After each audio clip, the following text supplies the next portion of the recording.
बेटी का घर। सारिका आज बहुत खुश थी। आखिरकार 20 सालों की कड़ी मेहनत के बाद घर खरीदने का सपना पूरा होने जा रहा था। वो बेचैनी से अपने पति अनंत के आने का इंतजार कर रही थी।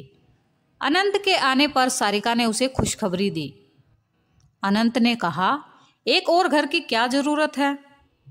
सारिका ने कह दिया, जरूरत है अनंत, हमारी बेटी के लिए। तुम्हें क्या लगता है मैं अपनी बेटी की शादी किसी सड़क छाप से करूंगा जो उसे अलग से घर की जरूरत पड़ेगी?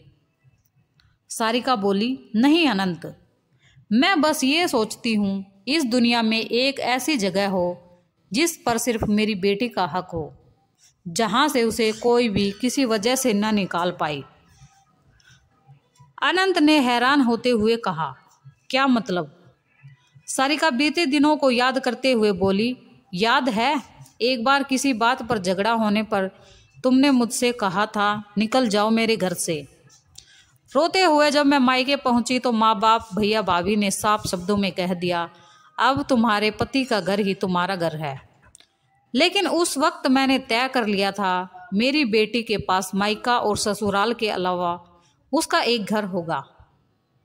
अनंत ने कहा, लेकिन अगर भविष्य में हमारे बेटे ने विरोध किया, जायदाद के लिए अपनी बहन को परेशान किया तो?